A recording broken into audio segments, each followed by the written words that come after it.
Mr. Andrew Friedman. Andrew, thanks for joining us, man. Of course, happy to be here. Andrew, so when we talked before, you said, okay, it'd be a lot of fun if we talked after free agency. Well, now you signed Shohei Ohtani, you signed Yamamoto, you trade for Glasnow, Teoscar. So when you look back at that offseason, what you put together, would you say this is the best roster you've ever put together on paper? I don't know.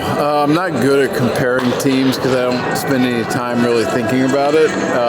We had a really exciting group of players that we were excited about going into the offseason, and then we're able to add a lot of our top targets, either through trade or free agency, that adds with that existing group. So we're really excited about this team, feel like it has a chance to do some really special things, but I'm not good at the comparison game. Yeah, and as far as the roster right now, of course, it's pretty much set, but would you say as far as adding another pitcher, looking elsewhere, is this roster set for the next couple months, barring any type of injury? Yeah, I mean, I think in our DNA we can never say we're done. Continue to have conversations, but we feel really good about this team, and not just the 26 guys, but the depth behind it. That being said, we'll continue to explore avenues, and if there's ways that we can get better, then we won't hesitate. And how do you feel about the rotation right now as far as the additions? Are you looking to add? I mean, you can never have enough pitching, but you're pretty much solid of what we have? Yeah, I mean, we feel really good with this group. The mix of some more established veterans with some younger arms, and there's going to be, we're definitely going to be very long on really good stuff. And now for Bobby and Sheehan and Grove and some of our younger guys that got to learn last year and watch them kind of come into their own in year two, coupled with some of our existing guys, and then coupled with some of the guys that are injured that are going to work their way back, we feel really good about the group. And of course, you can't win the World Series in March or April, but what can you establish early on that kind of leads to a World Series winning team? And what are you kind of looking for from this team early on in the year, Andrew? I mean, every night we play, we want to win.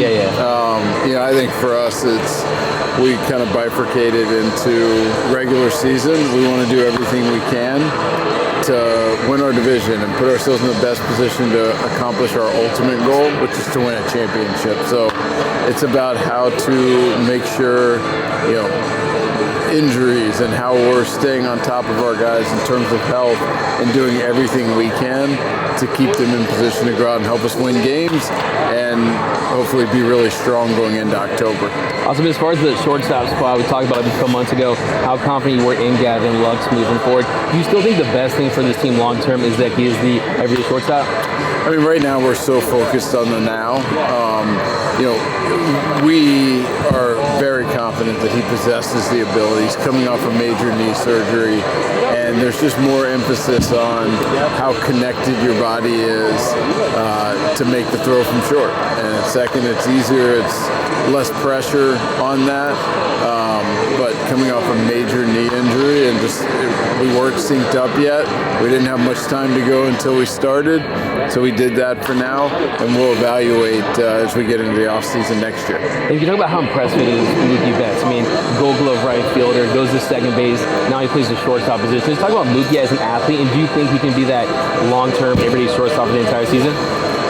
Well, I've learned to never bet against Mookie in any way, but I don't know that enough appreciation is out there about Mookie, and a player of that magnitude, a player on that contract, doing anything and everything he can to help the team win. His mindset when we went to him on this, just like it was last year of, hey, versus righties, we need you to play second, and versus left, we need you to kick out to the outfield. That's what puts us in position to win the most games. He said, I'm all in.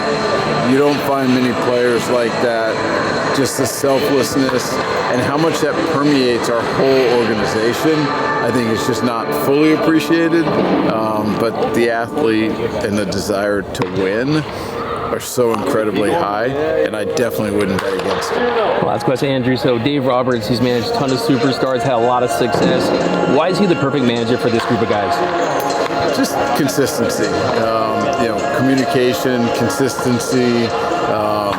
He brings so much energy into our clubhouse, into our dugout, and I think he has has that respect for the players, and the players have the respect for him, and I think he does a great job of putting guys in positions to succeed, which in turn they appreciate, and just makes for a really good dynamic.